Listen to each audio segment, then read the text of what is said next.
modeled on the successful Kashi Vishwanath temple corridor to transform them into world-class pilgrim and tourist destinations. Rajgir holds immense religious significance for Hindus, Buddhists and Jains. Financing framework the 20th will be Tirthankara brought out. Muniswarata temple Pradhan Mantri in the Gram Jain Sadak complex, Yojana. Jain temple complex Phase is 4 ancient. of The the Saptarishi or the PMGSY 7 hot springs will be launched form a to warm provide water all-weather that is connectivity sacred to A comprehensive 25,000 development rural initiative habitations for Rajgir will be undertaken, which have become eligible in view of their population Our increase. Our government will support the development of Nananda as a tourist Irrigation center and flood besides mitigation. reviving Bihar Nalanda has University frequently to its suffered from glorious floods. stature, many of them originating outside the country.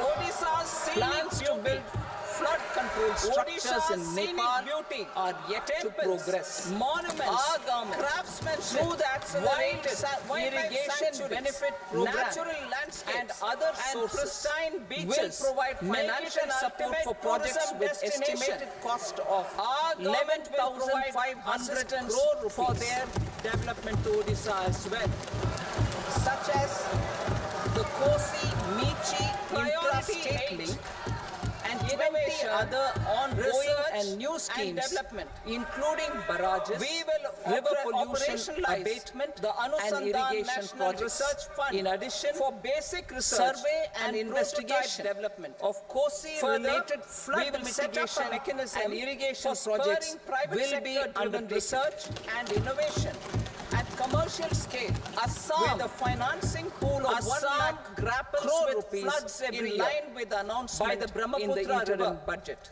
and its Space tributaries economy originating with our outside continued India. emphasis We on will expanding provide the assistance space to economy Assam by for 5 flood times management in the next and 10 years and a related venture projects. capital fund of 1,000 crore rupees will be set up. Priority 9, Himachal next Pradesh generation reforms. suffered Economic extensive policy losses framework. due to We will floods formulate last year. an economic policy Our government framework will provide to assistance to the delineate state the for overarching reconstruction approach to and economic rehabilitation development through and set the multilateral scope of the development next assistance. generation of reforms for facilitating employment opportunities and sustaining high growth. Our government will initiate and incentivize reforms for 1. Improving productivity of factors of production, and 2. Facilitating markets and sectors to become more efficient.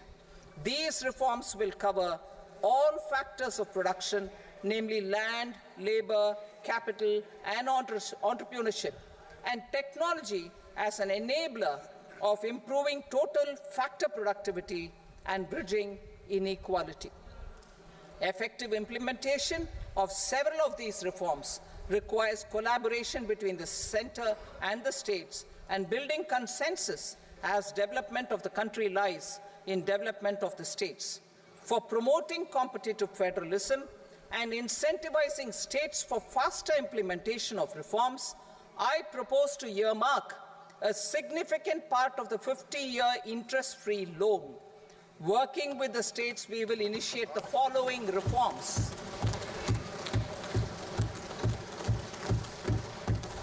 Land-related reforms and actions, both in the rural and urban areas, will cover land administration, will cover 1. Land administration, planning and management, and 2. Urban planning usage and building bylaws. These will be incentivized for completion within the next 3 years through appropriate fiscal support.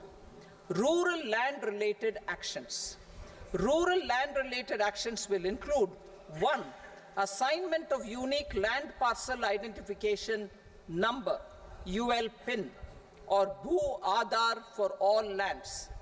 2. Digitization of cadastral maps. 3. Survey of subdivisions, survey of map subdivisions as per current ownership. 4. Establishment of land registry. And 5. Linking to the farmers registry. These actions will also facilitate credit flow, and other agricultural services. Urban land-related actions. Land records in urban areas will be digitized with GIS mapping. An IT-based system for property record administration, updating, and tax administration will be established. These will also facilitate improving the financial position of urban local bodies. Labor-related reforms. Services to labor. Our government will facilitate the provision of a wide array of services to labor, including those for employment and skilling. A comprehensive integration of eShram portal with other portals will facilitate such one-stop solution. Open architecture databases for the rapidly changing labor market, skill requirements, and available job roles, and a mechanism to connect job aspirants with potential employers and skill providers will be covered in these services. Shram Suvidha and Samadhan portal. Shram Suvidha and Samadhan portal will be revamped to enhance ease of compliance for industry and trade. Capital and entrepreneurship related reforms, financial sector vision and strategy. For meeting financing needs of the economy, our government will bring out a financial sector vision and strategy document to prepare the sector in terms of size, capacity, and skills. This will set the agenda for the next 5 years and guide the work of the government, regulators, financial institutions, and market participants. Taxonomy for climate finance. We will develop taxonomy for climate finance for enhancing the availability of capital for climate adaptation and mitigation. This will support achievement of the country's climate commitments and green transition. Variable capital company structure. We will seek the required legislative approval for providing an efficient and flexible mode for financing leasing of aircrafts and ships and pooled funds of private equity through a variable company structure. Foreign direct investments and overseas investment. The rules and regulations for foreign direct investment and overseas investments will be simplified to 1. Facilitate foreign direct investments, 2. Nudge prioritization, and 3. Promote opportunities for using Indian rupee as a currency for overseas investment. NPS Vatsalya. NPS Vatsalya, a plan for contribution by parents and guardians for minors, will be started. On attaining the age of majority, the plan can be converted seamlessly into a normal NPS account. Use of technology. We have successfully used technology for improving productivity and bridging inequality in our economy during the past 10 years. Public investment in digital infrastructure and innovations by the private sector have helped in improving access of all citizens, particularly the common people, to market resources, education, health, and services. We will step up adoption of technology towards digitalization of the economy. Ease of doing business. For enhancing ease of doing business, we are already working on the Jan Vishwas Bill 2.0. Further, states will be incentivized for implementation of the business reforms, action plans, and digitalization. Data and statistics. For improving data governance, collection, processing and management of data and statistics, different sectoral databases, including those established under the Digital India Mission, will be utilized with active use of technology tools. New pension scheme. The committee to review the NPS has made considerable progress in its work. I am happy to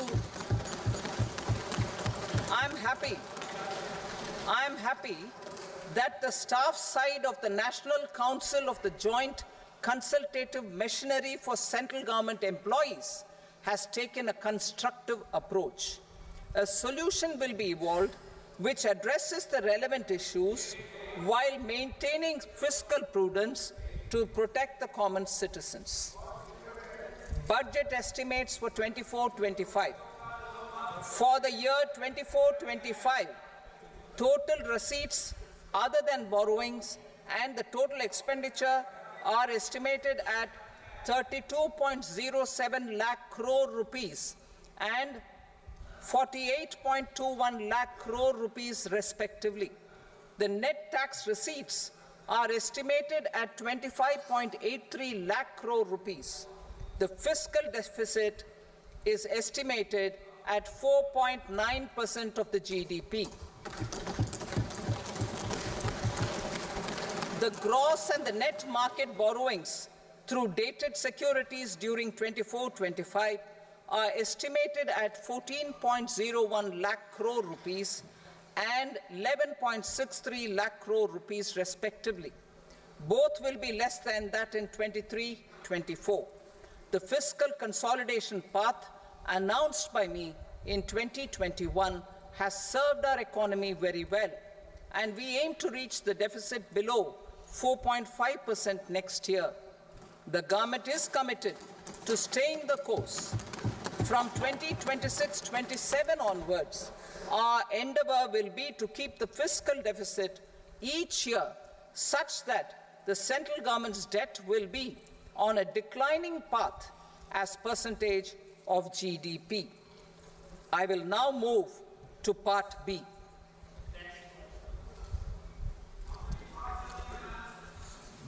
Indirect taxes.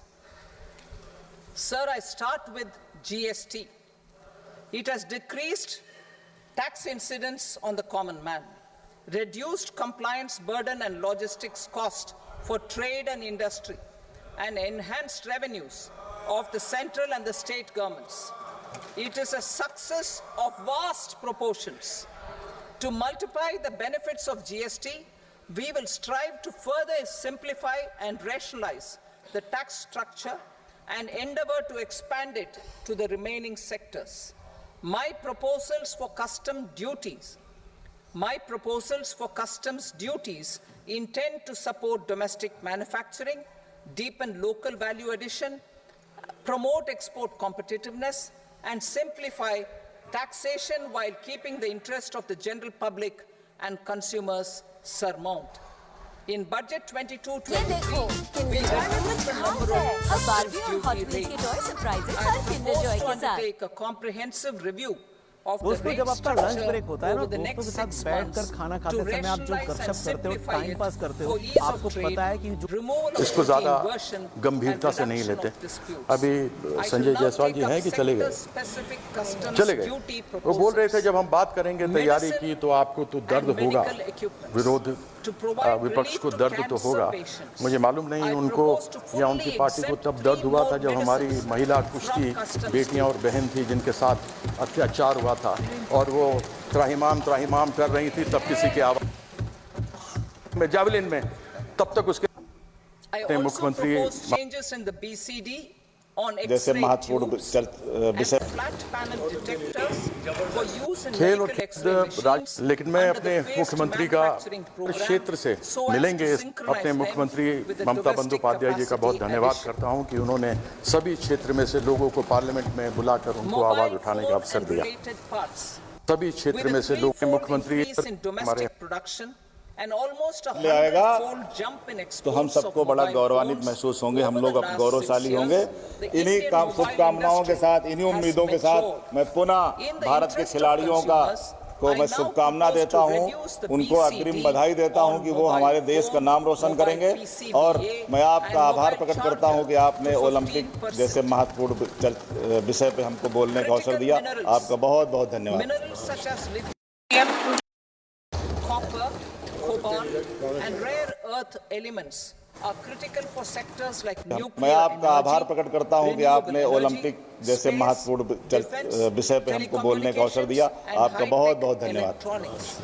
I propose to fully exempt customs duties on 25 critical minerals and reduce BCD on 2 of them. धन्यवाद सभापति जी। This will provide a major खेल और fillip खिलाड़ी to the की कोई processing जात and नहीं होती, refining ना उसका कोई of मजहब such होता है। minerals and help और secure इसलिए their शायद availability राजनीतिक for पार्टियां these strategic खेल को and उतना important महत्व नहीं sectors. देती जितना देना चाहिए। Solar लेकिन मैं energy. अपने मुख्यमंत्री का Energy transition सहृदय is धन्यवाद critical करना in the चाहूंगा fight हमारे against पश्चिम climate बंगाल के change. मुख्यमंत्री का कि To support हर energy क्षेत्र से transition, कला, I खेल, propose to expand the संगीत, list of सब exempt क्षेत्र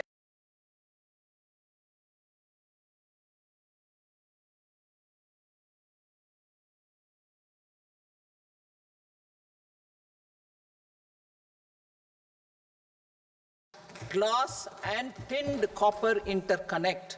I propose not to extend the exemption of custom duties provided to them. Marine products. India's seafood exports in the last financial year touched an all-time high of more than 60,000 crores of rupees. Frozen shrimp accounted for about 2/3 of these exports.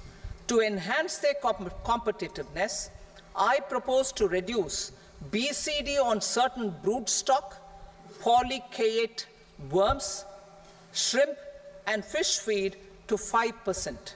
I also propose to exempt customs duty on various inputs for manufacture of shrimp and fish feed. Leather and textile. Similarly, to enhance the competitiveness of exports in the leather and textile sectors, I propose to reduce BCD on real down-filling material from duck or goose.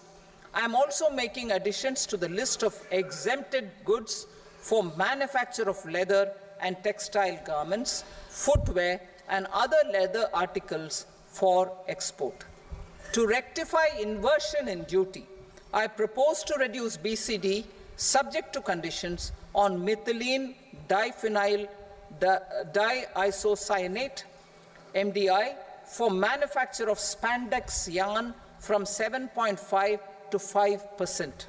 Furthermore, the export duty structure on raw hides, skin, and leather is proposed to be simplified and rationalized.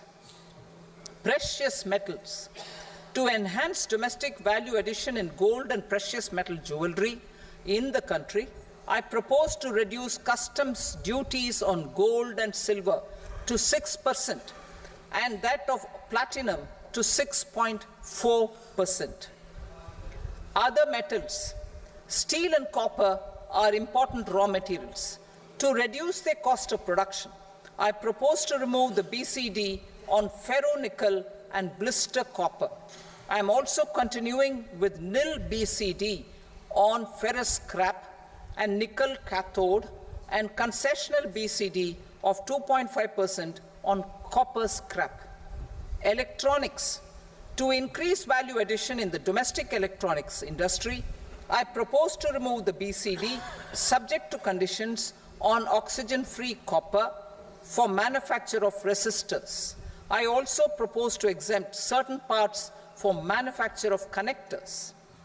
Chemicals and petrochemicals. To support existing and new capacities in the pipeline, I propose to increase the BCD on ammonium nitrate from 7.5% to 10%. Plastics. PVC flex banners are non-biodegradable and hazardous for environment and health. To curb their imports, I propose to raise the BCD on them from 10 to 25%. Telecommunication equipment.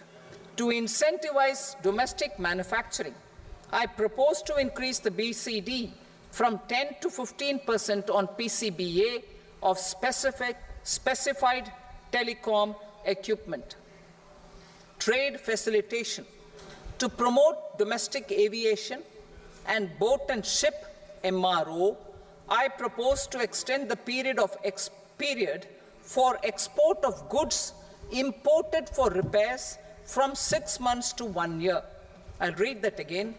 To promote domestic aviation and boat and ship maintenance, repair and operations, I propose to extend the period for export of goods imported for repairs from 6 months to 1 year. In the same vein, I propose to extend the time limit for re-import of goods for repairs under warranty from 3 to 5 years. I now move to direct taxes. We will continue our efforts to simplify taxes, improve taxpayer services, provide tax certainty, and reduce litigation while enhancing revenues for funding the development and welfare schemes of the government. It has been our endeavor to simplify taxation. We have taken a number of measures in the last few years, including introduction of simplified tax regimes without exemptions and deductions for corporate tax and for personal income tax. This has been appreciated by taxpayers. 58% of corporate tax came from the simplified tax regime in the financial year 22-23. Similarly, as per data available till now, for the last fiscal, more than 2/3 have availed the new personal income tax regime. Comprehensive review of the Income Tax Act.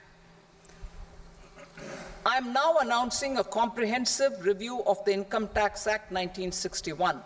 The purpose is to make the Act concise, lucid, easy to read and understand. This will reduce disputes and litigation, thereby providing tax certainty to the taxpayers. I will also bring down the demand embroiled in litigation.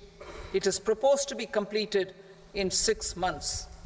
A beginning is being made in the Finance Bill by simplifying the tax regime for charities, tedious rate structures, provisions of reassessment and such provisions, and capital gains taxation. Simplification for charities and tedious. Two tax exemption regimes. The two tax exemption regimes for charities are proposed to be merged into one. The 5% TDS rate on many payments is being merged into the 2% TDS rate, and the 20% TDS rate on repurchase of units by mutual funds or UTI is being withdrawn. TDS rate on e-commerce operators is proposed to be reduced from 1 to 0.1%. Moreover, credit of TCS is proposed to be given in the TDS to be deducted on salary. Further, I propose to decriminalize delay for payment of TDS up to the due date of filing statement for the same. I also plan to provide a standard operating procedure for TDS defaults and simplify and rationalize the compounding guidelines for such defaults. Simplification of reassessment. I propose to thoroughly simplify the provisions for reopening and reassessment. An assessment hereinafter can be reopened beyond 3 years from the end of the assessment year only if the escaped income is 50 lakh rupees or more, up to a maximum period of 5 years from the end of the assessment year. Even in such cases, a time limit of 6 years before the year of the search, as against the existing time limit of 10 years, is being proposed. This will reduce tax uncertainty and disputes. Simplification and rationalization of capital gains. Capital gains taxation is also proposed to be hugely simplified. Short-term gains on certain financial assets shall henceforth attract a tax rate of 20%, while that on all other financial assets and all non-financial assets shall continue to attract the applicable tax rate. Long-term gains on all financial and non-financial assets, on the other hand, will attract a tax rate of 12.5%. For the benefit of the lower and the middle income classes, I propose to increase the limit of exemption of capital gains on certain financial assets to 1.25 lakh rupees per year. Listed financial assets held for more than a year will be classified as long-term, while unlisted financial assets and all non-financial assets will have to be held for at least 2 years to be classified as long-term. Unlisted bonds and debentures, debt mutual funds, and market-linked debentures, irrespective of holding period, however, will attract tax on capital gains at applicable rates. Taxpayer services. All the major taxpayer services under GST and most services under customs and income tax have been digitalized. All remaining services of customs and income tax, including rectification and order giving effect to appellate orders, shall be digitalized and made paperless over the next 2 years. Litigation and appeals. While our concerted efforts to reduce pendency of appeals at various appellate fora are beginning to show good results, it will continue to engage our highest attention. To dispose of the backlog of first appeals, I plan to deploy more officers to hear and decide such appeals, especially those with large tax effect. For resolution of certain income tax disputes pending in appeal, I am also proposing Vivad Se Vishwas Scheme 2024. Further, I propose to increase monetary limits for filing appeals related to direct taxes, excise, and service tax in the tax tribunals, high courts, and Supreme Court to 60 lakh rupees, 2 crore rupees, and 5 crore respectively. With a view to reduce litigation and provide certainty in international taxation, we will expand the scope of safe harbor rules and make them more attractive. We will also streamline the transfer pricing assessment procedure. Employment and investment. I have a few proposals to promote investment and foster employment. First of all, to bolster the Indian startup ecosystem, boost the entrepreneurial spirit, and to support innovation, I propose to abolish the so-called angel tax for all classes of investors. Second, there is tremendous potential for cruise tourism in India.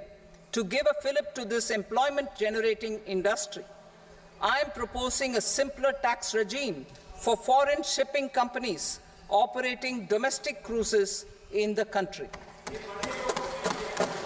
Third, India is a world leader in the diamond cutting and polishing industry, which employs a large number of skilled workers.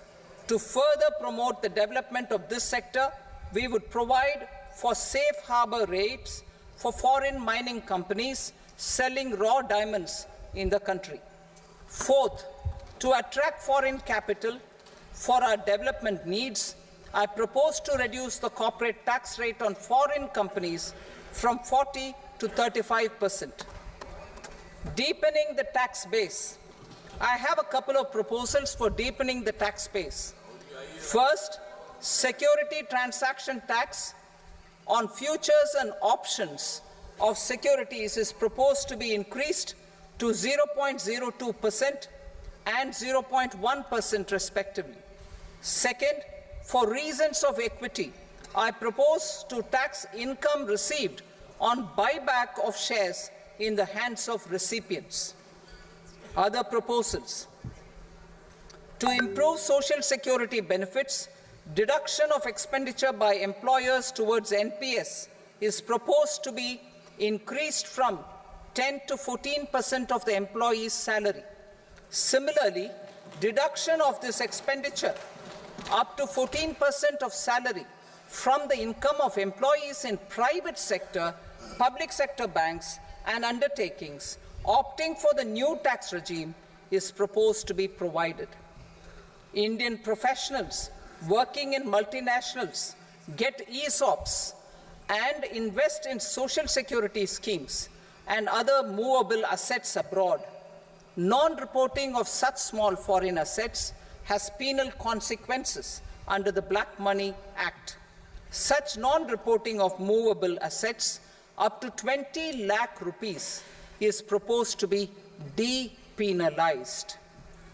Other major proposals in the finance bill relate to withdrawal of equalization levy of 2%, expansion of tax benefits to certain funds and entities in IFSCs, and immunity from penalty and prosecution to Benamidar on full and true disclosure so as to improve conviction under the Benami Transaction Prohibition Act 1988. Personal income tax. Coming to personal income tax rates, I have two announcements to make for those opting for the new tax regime. First, the standard deduction for salaried employees is proposed to be increased from 50,000 to 75,000 rupees.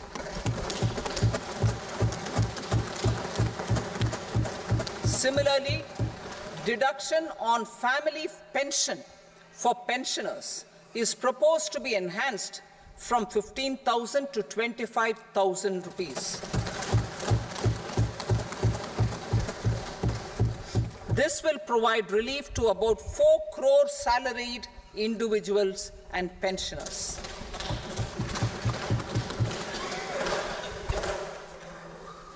Second, in the new tax regime, the tax rate structure is proposed to be revised as follows: 0 to 3 lakh rupees, nil; 3 to 7 lakh rupees, 5%; 7 to 10 lakh rupees, 10%; 10 to 12 lakh rupees, 15%; 12 to 15 lakh rupees, 20%; and above 15 lakh rupees, 30%. As a result of these changes, a salaried employee in the new tax regime stands to save up to 17,500 rupees in income tax.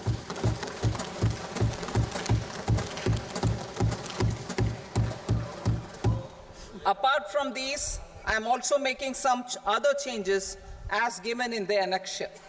As a result of these proposals, revenue of about 37,000 crore, that is 29,000 crore in direct taxes and 8,000 crore in indirect taxes, will be foregone, while revenue of about 30,000 crore rupees will be additionally mobilized. Thus, the total revenue foregone is about 7,000 crores annually. Mr. Speaker, sir, with this, I commend the budget to this august House. Jai Hind.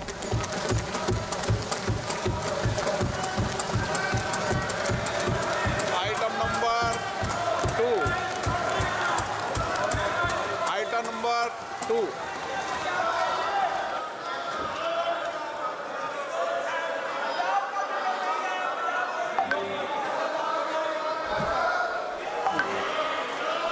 Sir, with your permission, I rise to lay on the table the following statements under Section 3 of the Fiscal Responsibility and Budget Management, FRBM Act 2003, Medium-Term Fiscal Policy cum Fiscal Policy Strategy Statement, and Macroeconomic Framework Statement. Item number 3. Sir, with your permission, I rise to move for leave to introduce the Finance Number 2 Bill 2024. प्रश्न ये कि विधेयक को पुनर्स्थापित करने की अनुमति प्रदान की जाए। जो सदस्य इसके पक्ष में हाँ कहें, जो सदस्य विरोध में ना कहें, मेरे विचार में निर्णय हाँ वालों के पक्षवा अनुमति प्रदान की जाती है। माननीय मंत्री जी, अब विधेयक पूरा स्थापित करें। Sir, I introduce the bill. Item number 4। The Union Territory of Jammu and Kashmir budget. Sir, I rise to present a statement, Hindi and English versions, of the estimated receipts and expenditure of the Union Territory of Jammu Kashmir for the year 24-25. सभा की कार्रवाई कल बुधवार दिनांक 24 जुलाई 2024 को प्राप्त 11 बजे तक के लिए स्थगित की जाती है।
नमस्कार, एक बार फिर से स्वागत है आप सभी का संसद टीवी पर। आप लगातार देख रहे हैं बजट से जुड़ी खास कवरेज और वित्त मंत्री निर्मला सीतारमण ने आज वित्त वर्ष 2024-25 का पूर्ण बजट लोकसभा में पेश कर दिया है और ये वित्त मंत्री निर्मला सीतारमण का 7वां और मोदी सरकार के तीसरे कार्यकाल का पहला बजट आज हम सबके सामने आ गया है।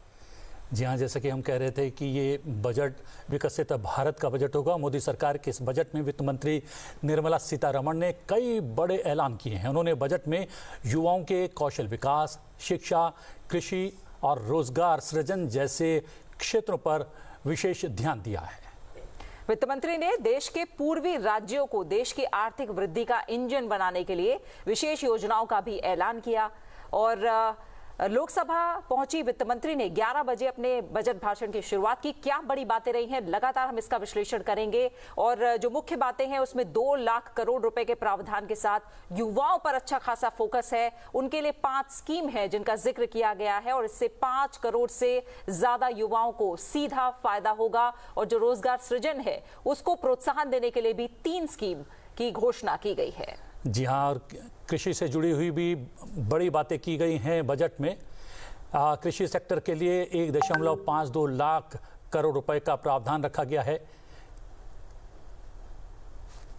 एनर्जी सिक्योरिटी पर सरकार का फोकस रहा है। रोजगार बढ़ाने पर सरकार ने फोकस किया है और रोजगार बढ़ाने के लिए तमाम नई और बड़ी घोषणाएं की गई हैं। तो स्पीच की जो हाइलाइट्स रही हैं वो आप देख पा रहे हैं। 32 फसलों के लिए 109 किस्म लॉन्च की जाएंगी और कृषि सेक्टर का विकास पहली प्राथमिकता है। इस बात पर जोर दिया है वित्त मंत्री निर्मला सीतारमण ने। युवाओं पर फोकस है, 2 लाख करोड़ रुपए का प्रावधान इसके लिए किया गया है।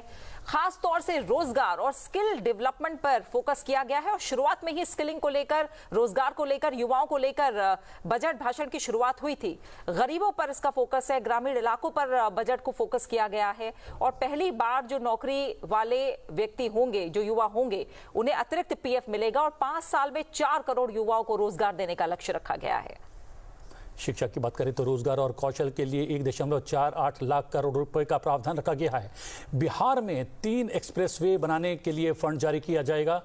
पटना पूर्णिया एक्सप्रेसवे तैयार किया जाएगा। बड़ी घोषणाएं बिहार के लिए, उड़ीसा के लिए और आंध्र प्रदेश के लिए की गई है। इस बजट में उच्च शिक्षा की बात करें तो उसके लिए भी प्रावधान रखा गया है। SC, ST और OBC समाज के कल्याण के लिए ये बजट बहुत ही खास रहा है। 10,000 बायोफ्यूल प्लांट भी लगाए जाएंगे, इसका प्रावधान रखा गया है।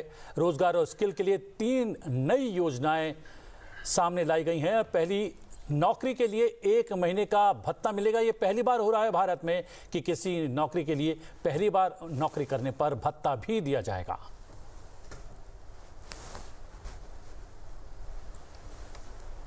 तो तमाम बड़ी बातें लगातार आप टीवी स्क्रीन पर देख पा रहे हैं। हमारे साथ खास मेहमान भी जुड़े हुए हैं। आनंद सिंह बहल जी जुड़े हुए हैं हमारे साथ, जो कि फॉर्मर प्रिंसिपल इकोनॉमिक एडवाइजर हैं। आपका बहुत बहुत स्वागत है आनंद सिंह जी। बजट पर पहला रिएक्शन आपका, क्या कहेंगे? ये बजट मोदी सरकार 3.0 का पहला बजट है एंड जैसा कि हमें अनएक्सपेक्टेड लाइंस था, ये बहुत ही महत्वपूर्ण बजट है। जो उन्होंने इंटरिम बजट में ब्रॉड दायरा रखा था उसको कंसोलिडेट किया है एंड जो देश के सामने बड़ी बड़ी मुद्दे हैं, सबसे important employment, agriculture, MSME sector, along expected lines, उस पर सरकार ने काफ़ी जोर दिया है एंड इस पे भारत की इकोनॉमी पे इसका बहुत ही अच्छा असर पड़ेगा और जो हमारी इकोनॉमी पूरे देश विदेश में इतना अच्छा काम कर रही है, इतना रेजिलियंस कर रही है, उन सब चीज़ों को देखते हुए ये भारत सरकार ने बहुत ही अच्छा बोल्ड बजट पेश किया है एंड इससे हमारे GDP ग्रोथ पे, हमारे इंक्लूसिव ग्रोथ पे बहुत ही अच्छा असर पड़ेगा। खाली रोजगारी नहीं, हम देख रहे हैं कि युवाओं की शिक्षा, उच्च शिक्षा पर भी खासा जोर दिया गया है। अगर बात करें तो बजट में युवाओं के लिए 2 लाख करोड़ का प्रावधान रखा गया है, जिसमें शिक्षा, रोजगार, कौशल विकास के लिए 1.48 लाख करोड़ का प्रावधान रखा गया है। हाँ, कौशल विकास तो बहुत ही इम्पोर्टेंट मुद्दा है अब हमारे देश के लिए। हमें सब मालूम है कि भारत में लेबर सप्लाई इतनी ज़्यादा है, बट कई बार वो कौशल हमें नहीं मिलता है। सो इतने लोग, इतने युवा होते हुए भी, इतने काम करने वाले होते हुए भी अक्सर हमारे फैक्ट्री वाले कंप्लेन करते हैं कि हमें वो कौशल नहीं मिल रहा है। तो ये जो हमारी कौशल मंत्रालय है, जो हमारे कौशल के रेगुलेटर्स हैं, ये सब इस पे लगे हुए हैं और इस बजट में खास करके बहुत बड़ा जोर दिया गया है कि ये इनकी कौशल में वृद्धि हो एंड इनसे केवल उन्हें नौकरी ही ना मिले बट सस्टेनेबल नौकरी मिले। एक तो होती है कि छोटी मोटी आपको नौकरी मिल गई एमएसएमई सेक्टर में, पर उससे आपका काम नहीं चलता है। बट कौशल के बाद आपको जो नौकरी मिलेगी वो will be at a much more comfortable level and वो आपके लिए सस्टेनेबल होगा। रोजगार की बात करें तो एक टारगेट भी सेट किया गया है 4 करोड़ नौकरियां या रोजगार देने का। ये बहुत ही इम्पोर्टेंट टारगेट है एंड जैसा हमें मालूम है, सरकार के साथ एक बार जो टारगेट सेट होता है वो फिर अचीव भी होता है।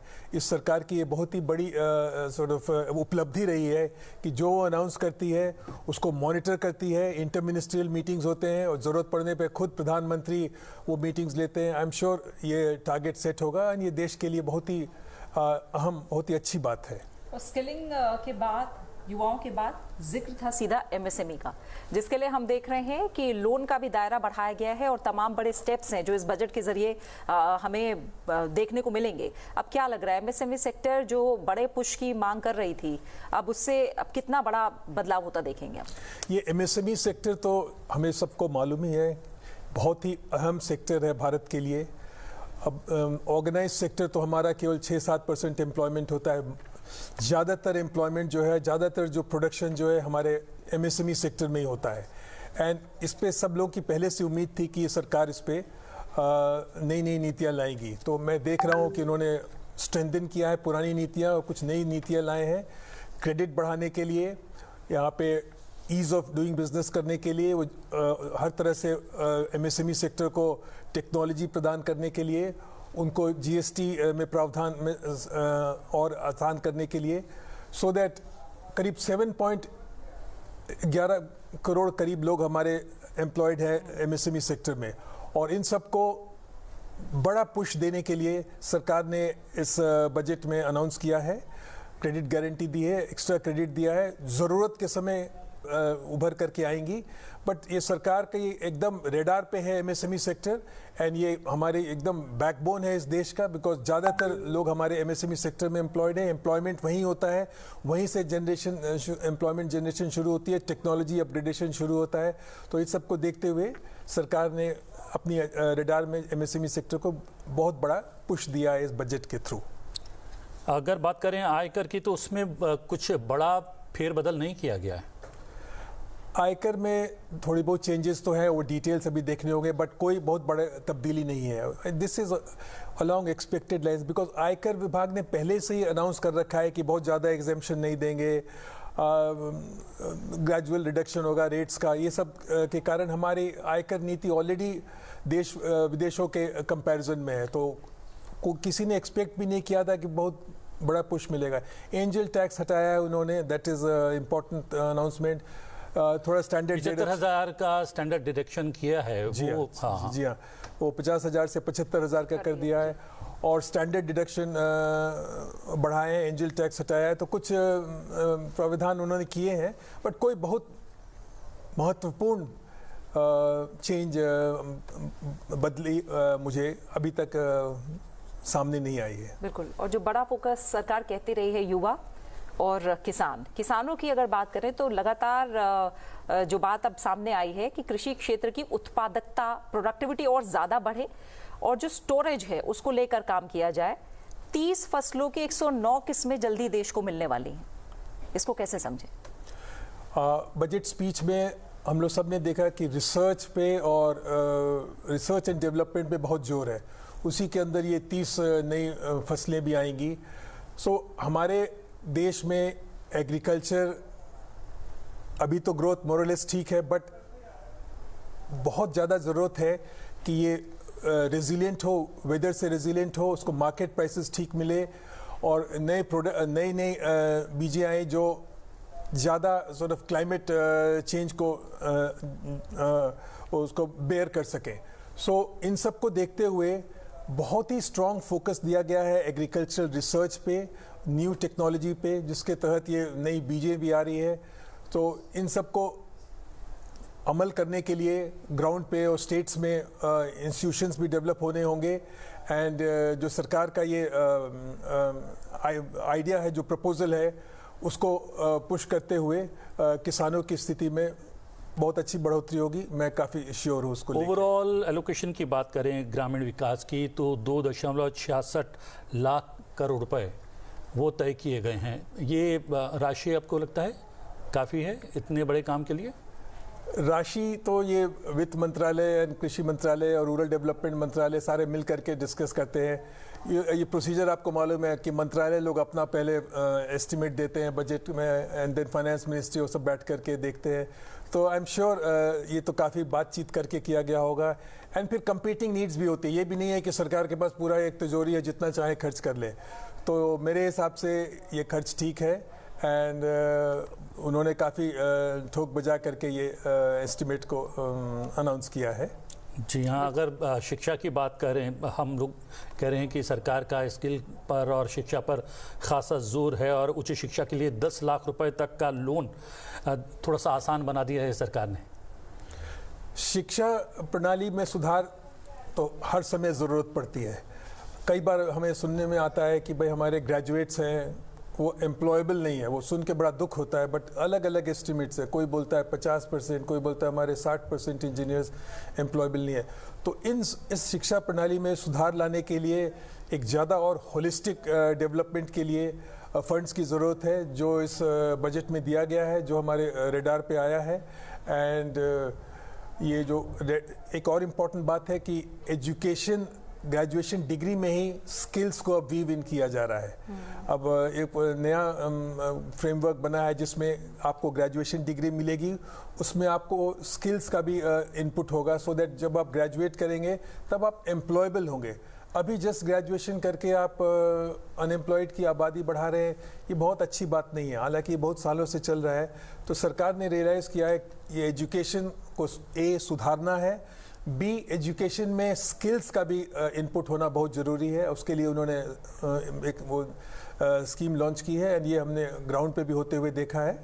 तो बिल्कुल। और एजुकेशन के अलावा जो टॉप 500 कंपनीज हैं उसमें 1 करोड़ युवाओं को इंटर्नशिप देने की बात कही गई है। इससे कितना बड़ा बदलाव आएगा? ये इंटर्नशिप स्कीम तो बहुत ही अच्छी स्कीम है। ये हमने जर्मनी से सीखा है, जहाँ की इंटर्नशिप स्कीम बहुत फेमस है। और ये इंटर्नशिप स्कीम हमारी चल रही है, बट इस बार और भी बड़ा पुश दिया गया है उसे। प्राइवेट सेक्टर को भी बुलाया गया है कि ट्रेनिंग कॉस्ट आप बेयर करें, और सरकार भी आई थिंक उनको 5,000 या कुछ ऐसे 5,000 रुपये पर महीने देंगी। तो इंटर्नशिप स्कीम बहुत ही अच्छी स्कीम है। उससे ऑन द जॉब ट्रेनिंग मिलती है, लोगों के वो देखने का, काम करने का उनका वो विजन बढ़ता है। एंड इसमें पब्लिक प्राइवेट पार्टनरशिप भी होती है। कुछ पैसे सरकार देती है और प्राइवेट सेक्टर को बोला गया है भाई आप ट्रेनिंग नीड्स मीट करें, एंड कोशिश करें कि एक बार जब ये इनकी इंटर्नशिप 1 साल में हो जाए, इनको रोज़गार भी मिले। सो इंटर्नशिप स्कीम अभी भी चल रही थी, बट इसको रियलाइज़ करते हुए इसको सरकार ने रियलाइज़ किया ये तो अच्छी स्कीम है। जर्मनी में तो ये बहुत ही उम्दे तौर पे चलती है। तो इसको बिग पुश दिया जा रहा है इस बार, बिकॉज नौकरियों की हमें बहुत अच्छी सख्त ज़रूरत है। श्रम संबंधी सुधारों की भी बात होती है कि इस सेक्टर पे सुधारों की रिफॉर्म्स की बड़ी ज़रूरत है और इस दिशा में सरकार काम भी कर रही है। ई श्रम पोर्टल अब बनेगा, कैसे जुड़ पाएंगे लोग? ये ई श्रम पोर्टल की बात तो कुछ दिनों से चल रही है कि इस पे आप जिसको रोज़गार चाहिए वो रजिस्टर कर ले, एंड जो कंपनियां जॉब खोज रही हैं वो यहाँ से सीधे आपको पिक कर ले। इस पे काम कुछ दिनों से चल रहा है, बट इस बजट में इसको बड़ा पुश मिलेगा। तो भारत तो डिजिटल पब्लिक इंफ्रास्ट्रक्चर में बहुत आगे बढ़ा हुआ है, बिल्कुल फ्रंट फुट पे बैटिंग करता है। सो ये डिजिटल ई श्रम पोर्टल के इफ़ेक्टिव हो जाने पे जो नौकरी खोज रहे हैं उनको बहुत आसानी होगी, उनको इधर उधर नहीं भटकना पड़ेगा। वो सीधे अपने क्वालिफिकेशंस और अपनी डिटेल्स वो ई श्रम पोर्टल में डालेंगे, एंड जो कंपनियां नौकरी खोज रही हैं वो सीधे वहाँ पे जा कर के वहाँ से सीधे अपना एक्सेस कर पाएंगी इनका डेटाबेस, सो दैट ये मैच मेकिंग बिटवीन जिनके पास जो नौकरी खोज रहे हैं और जो नौकरी करने वाले हैं, उन दोनों के बीच में मैच मेकिंग हो। तो ई श्रम पोर्टल विल बी बहुत ही अच्छी प्रपोजल है। हम यही उम्मीद करते हैं इसको और जल्दी इम्प्लीमेंट किया जाए on the ground. Pankaj Matwal भी जुड़ गए हैं वर्चुअली हमारे साथ, MD opting money manager. Pankaj ji, बहुत बहुत स्वागत है। किस तरीके से देखते हैं आप भी, क्या स्वागत कर रहे हैं इस बजट का? देखिए, अगर बात करें हम ग्रोथ की, तो डेफिनेटली ग्रोथ ओरिएंटेड बजट है। पर मार्केट के हिसाब से बात करें, थोड़े से चेंजेस हैं जो कि शायद मार्केट को बहुत पसंद नहीं आएंगे। हम एसटीटी में बदलाव दिख रहे हैं, उसमें इंक्रीमेंट दिख रहे हैं। यहाँ पर यदि डायरेक्ट टैक्सेस की बात की जाए तो वहां भी इस तरह की उम्मीद थी वैसा नहीं दिखाई दे रहा है। थोड़ा सा बदलाव है। स्टैंडर्ड डिडक्शन जो है वो 50,000 से बढ़ाकर 75,000 किया गया है। टैक्स स्लैब जो थे उसमें थोड़ा सा बदलाव किया गया है, लेकिन बहुत ज्यादा जितना स्कोप था उतना यहाँ नहीं दिखाई दे रहा। दूसरी बात यह है कि अगर हम ये कहें कि कैपिटल मार्केट में पार्टिसिपेशन बहुत बढ़ रहा है, इक्विटी मार्केट में बहुत लोग निवेश कर रहे हैं, यहाँ पर वैसे भी टैक्स कलेक्शन काफी हो रहा है। तो उस हिसाब से उम्मीद थी कि थोड़ा सा जो long term capital gain tax है वो कम होगा, बल्कि वो बढ़ा दिया गया 12। जी हाँ, पंकज मतवाल, तकनीकी वजह से बात नहीं हो पा रही है, उनकी वॉइस थोड़ा सा क्रैक हो रही थी। आप जब बजट जो है पेश होने वाला था उससे पहले समीक्षा आई थी, तो किस तरीके के बिंदु पर आपको लग रहा था फोकस रहेगा बजट में? ऐसा कुछ नजर आया, रिफ्लेक्ट हुआ है आपकी नजर में जो 5 बड़े पॉइंट हो इस बजट के? हाँ, ये समीक्षा में पहले से बात हो रही थी। एक दो समीक्षा में मैं भी भाग लिया था। वो कह रहे थे एग्रीकल्चर पे जोर होगा, एमएसएमई सेक्टर पे जोर होगा, स्किल्स एंड एजुकेशन पे जोर होगा, हेल्थ सेक्टर पे जोर होगा। ये सारे बॉक्सेस टिक किए गए हैं। सो जो समीक्षा में मुद्दे उठ रहे थे, तो वित्त मंत्री ने जो 9 शुरू में इम्पोर्टेंट बिंदु अनाउंस किए हैं, उन सबों पे पहले से बातें चल रही थी। जैसा कि मैंने कहा, MSME sector, employment, agriculture, health, इन सब पे बातें चल रही थी और उन सब पे वित्त मंत्री जी का जोर भी रहा है। एंड आई विल से कि वो एक्सपेक्टेड लाइंस पे और थोड़ा और आगे बढ़ करके चीज़ें अनाउंस की गई हैं इस बजट में, बट काफ़ी एक्सपेक्टेड लाइंस पे है ये। बिकॉज देश के सामने क्या मेन मुद्दे हैं आजकल, तो बहुत डिबेट होता है हर समय, इतनी सारी सर्वे, इतनी सारी समीक्षाएं निकलती हैं। तो ये तो भारत अब डेवलप्ड नेशन की तरफ बढ़ रहा है। ये तो अच्छे डेवलप्ड नेशन की निशानी है कि पहले से मुद्दे डिस्कस हो जाएं, बजट में कुछ सरप्राइज ना हो। ये पुराना अनडेवलप्ड कंट्री का जो होता था मुद्दा कि सडनली बजट में बहुत सरप्राइजिंग अनाउंसमेंट्स होते हैं। पिछले 7-8 साल से अब ये नहीं है। लेकिन ये था कि बिहार और आंध्र प्रदेश विशेष तौर पर विशेष राज्य का दर्जा मांग रहे थे, डिमांड थी उनकी। विशेष राज्य का दर्जा भले ही ना इसमें अनाउंस हुआ हो, लेकिन तिजोरी ज़रूर खोल दी है। विकास की बहुत सारी योजनाएं उसकी घोषणा की है, स्पेशली इंफ्रास्ट्रक्चर को लेकर बिहार के आधारभूत ढांचे को और ज़्यादा मजबूत बनाने के लिए बहुत सारी घोषणाएं हुई हैं।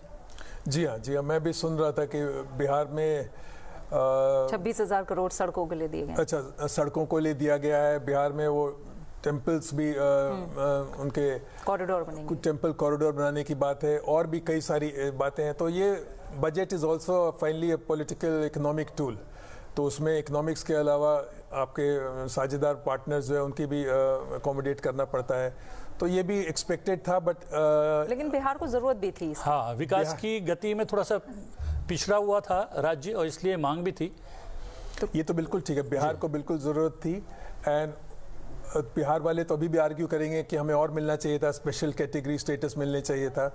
बट ये तो फेडरल कंट्री है, हर स्टेट्स अपने मांग लेके आता है, एंड देन केंद्रीय सरकार मिल करके देखती है, एंड देन वो ट्रेड ऑफ्स को देखते हुए फिर वो अपना फाइनल डिसीजन देती है। तो आपने बिल्कुल ठीक कहा, बिहार में कई सारे स्कीम्स अनाउंस हुए हैं, आंध्र प्रदेश में भी कुछ हुए हैं।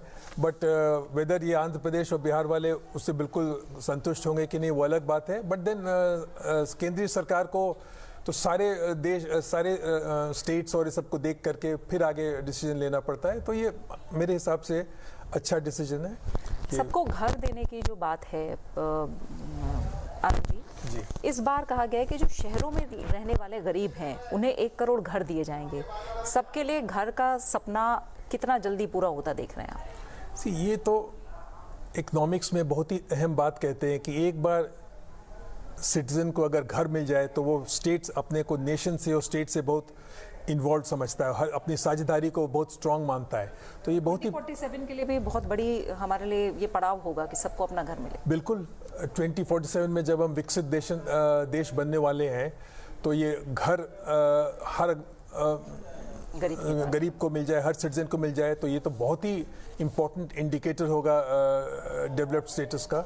एंड ये बात समीक्षाओं में ऐसे भी डिस्कशन में काफ़ी चल रही है कि हर तरह से गरीबों को घर मिले, उनको लोन मिले, उनको वेरियस स्कीम्स हैं, प्रधानमंत्री आवास योजना, तरह तरह की और भी स्कीम्स हैं जिसके थ्रू उनको घर मिले।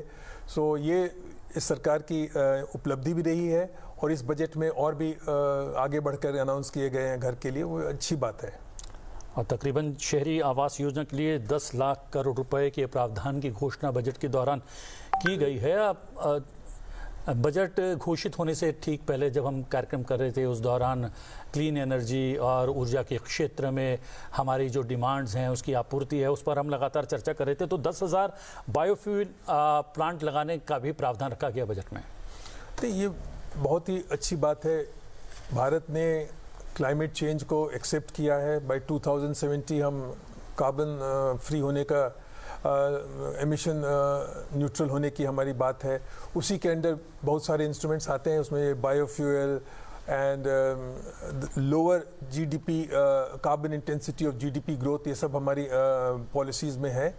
सो भारत ने पर ये भी ध्यान रखने को कहा है कि कहीं बहुत ज़्यादा क्लाइमेट चेंज के पीछे पड़ के हमारी डेवलपमेंट स्ट्रैटेजी ना इफेक्ट हो जाए, क्यों जहाँ तक यानी पारंपरिक जो हमारे ऊर्जा के स्रोत हैं उन पर भी हम लगातार काम करते रहेंगे। ऐसा नहीं है कि उनको छोड़ देंगे, क्योंकि हमारी जो रिक्वायरमेंट है, आवश्यकताएं हैं, उनकी आपूर्ति फिलहाल वो जारी रखनी बेहद आवश्यक है। जी बिल्कुल ठीक कहा आपने।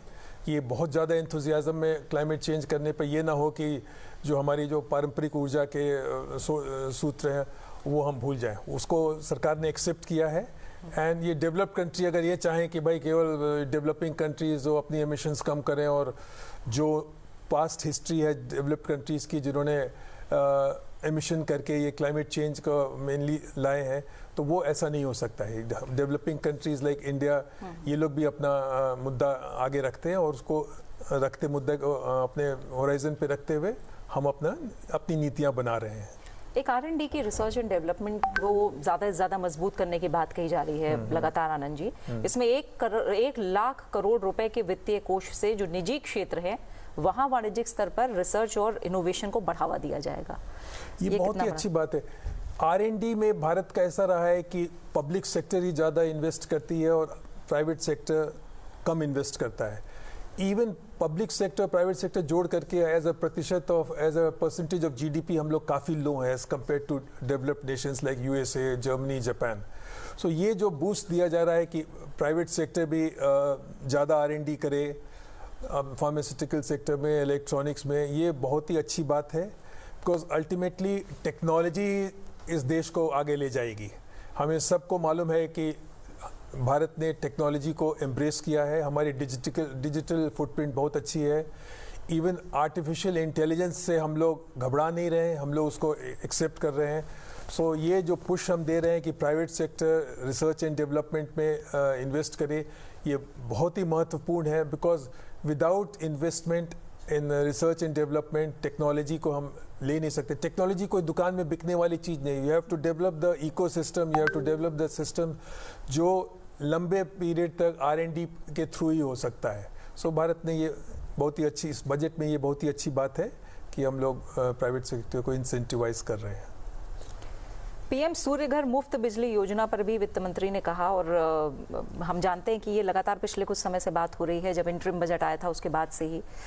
ये कितना बड़ा स्टेप होगा एक तरह से लोगों को मोटिवेट करने के लिए कि वो अपने घर पर ज़्यादा से ज़्यादा सूर्य घर बनाएं? नहीं, ये तो बहुत ही अच्छा स्टेप है। सोलर एनर्जी में भारत तो बिल्कुल सबसे आगे बढ़ करके खिलाड़ियों में से है। एंड ये बहुत ही हमारे प्राइड की बात है कि इंडियन सोलर अलायंस और ये सब में वो जो फेमस एक स्टेटमेंट है मोदी जी का, 1 वर्ल्ड 1 सन एंड 1 ग्रिड, वो फाइनली जो दुनिया को भारत नहीं दिया है, दुनिया को भारत ने दिया, यूके से मिल करके हम उस पर कुछ आगे भी बढ़े हैं। सो सोलर एनर्जी मोदी जी के बिल्कुल रडार में है एंड ये बहुत ही हमारे लिए गर्व की बात है।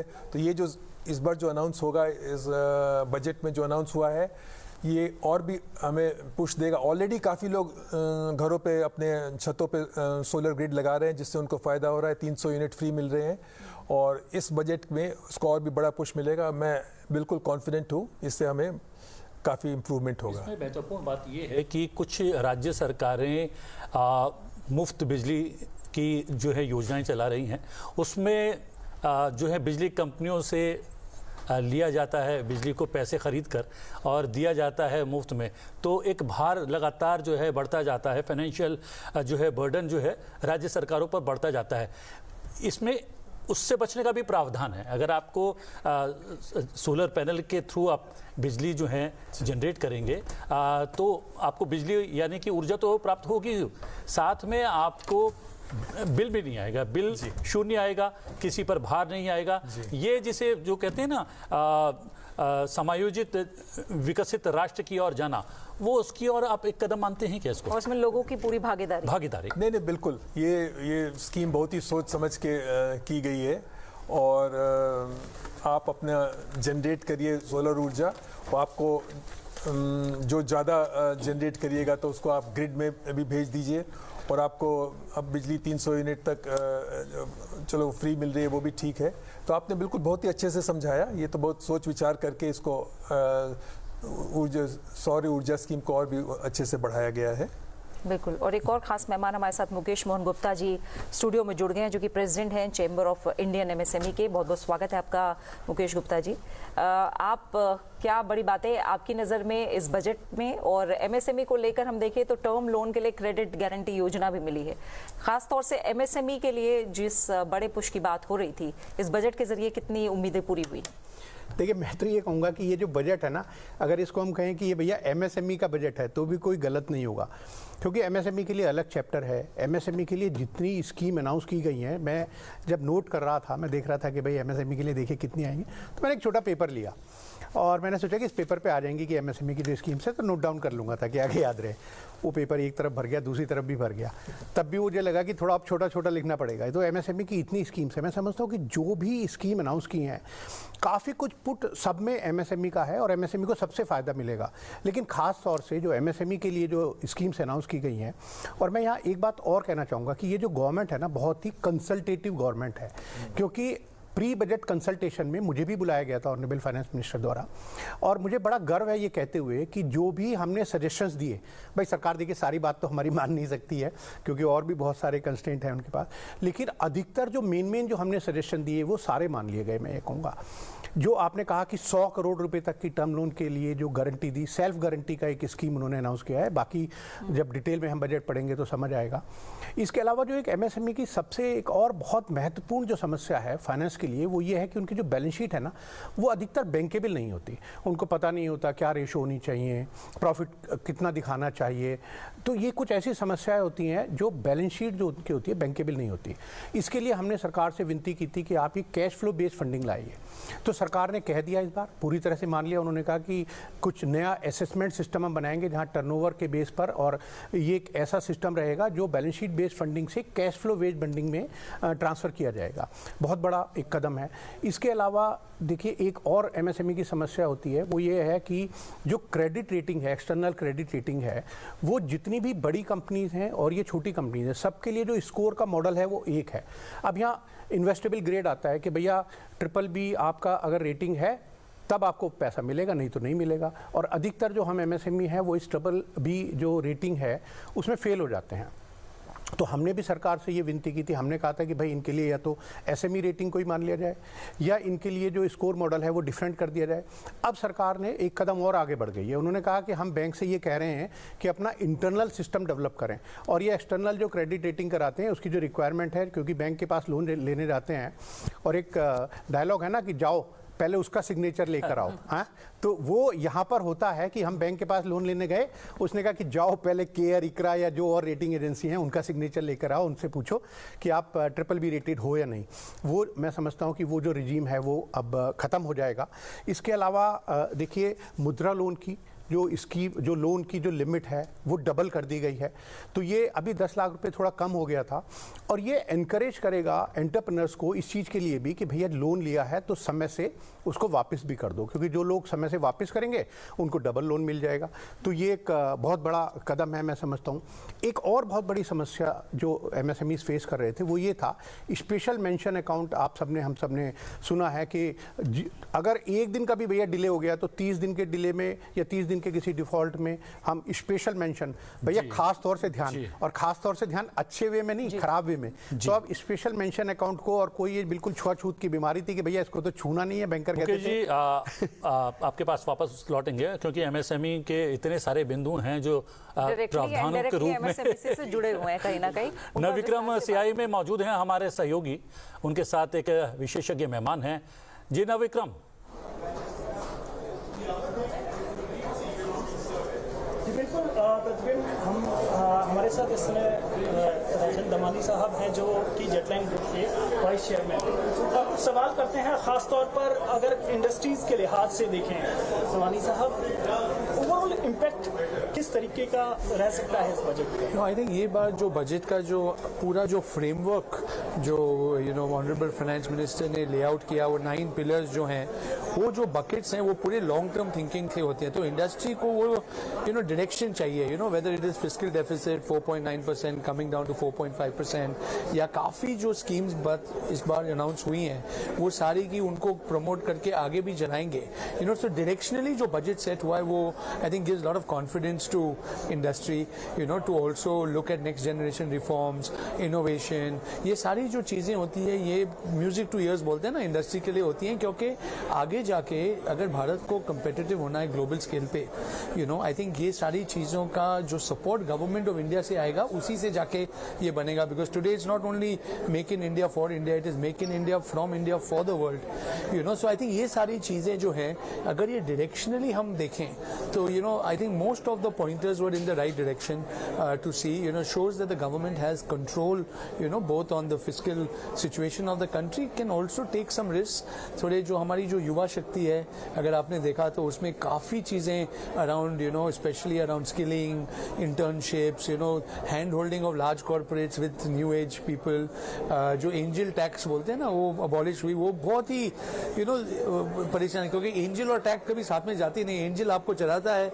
टैक्स सुन के आदमी थोड़ा तो आई थिंक ये छोटी चीज़ें हैं। Rationalisation of long term capital gain अगर आप देखें, अगर अभी वो तो फाइन प्रिंट में देखना पड़ेगा, पर अगर वो एक्चुअली 12.5% है तो ये जो कंपनीज जो लॉन्ग टर्म में स्टार्टअप्स प्राइवेट कंपनीज में इन्वेस्ट करती हैं वो पहले 20% और रहता था, तो अभी family offices, Indian domestic capital I think will be used a lot more, specially when it is coming to investing in local startups and new age companies. MSME को काफ़ी चढ़ावा दिया है, ई कॉमर्स प्लेटफॉर्म से लेके हाँ उनको global करेंगे, लोन्स हैं, सब काफ़ी चीज़ें ये बार अगर बजट में आप देखें आई हुई हैं। अभी ये लर्निंग से अगले साल मेरे हिसाब से अगर यही फ्रेमवर्क मेंटेन होता है तो इंडस्ट्री को कॉन्फिडेंस है कि सारे ये बकेट्स में ही जाके जाएंगे। तो ग्रीन एनर्जी अगर आप देखो, डिजिटल देखो, ये जो शब्द हैं they are all giving direction to where we should go. जैसा कि आपने MSME को लेकर बात की, तो एक तरफ जहां MSME को भी बढ़ावा दिया गया है काफ़ी, दूसरी तरफ स्किलिंग को भी सरकार ने प्रायोरिटी पर रखा है कि हम काफ़ी जो कौशल विकास है उस पर जोर देंगे। तो इन कौशल विकास का और फिर MSME का और फिर अगर हम पूरी इंडस्ट्रीज की बात करें, इसका आपस में कितना कनेक्शन रहता है और कितना फायदा एम्प्लॉयमेंट के लिहाज से होगा? दोनों चीज़ें से होती है। We always say we have jobs without people and people without jobs.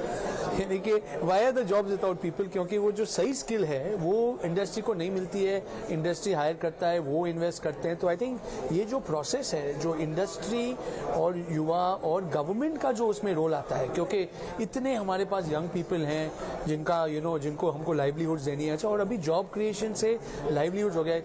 एक चीज़ तो है, जो दुनिया में टेक्नोलॉजिकल रेवोल्यूशन हो रहा है वो कभी हिस्ट्री ऑफ मैनकाइंड में नहीं हुआ। इंटरनेट आप देखिए, वो सब बड़े थे, पर जो अब हो रहा है, अगर आप जेन एआई देखिए और आप देखिए कि immersive 6G, new materials, sustainability, green energy, सारी चीज़ें एक साथ कन्वर्ज होनी है। तो युवा और लोगों को आज आगे के लिए देखने के लिए किस तरह से उनका लाइवलीहुड आएगा। गिग इकोनॉमी में आदमी it's not a career for a life time, it's a life time of careers.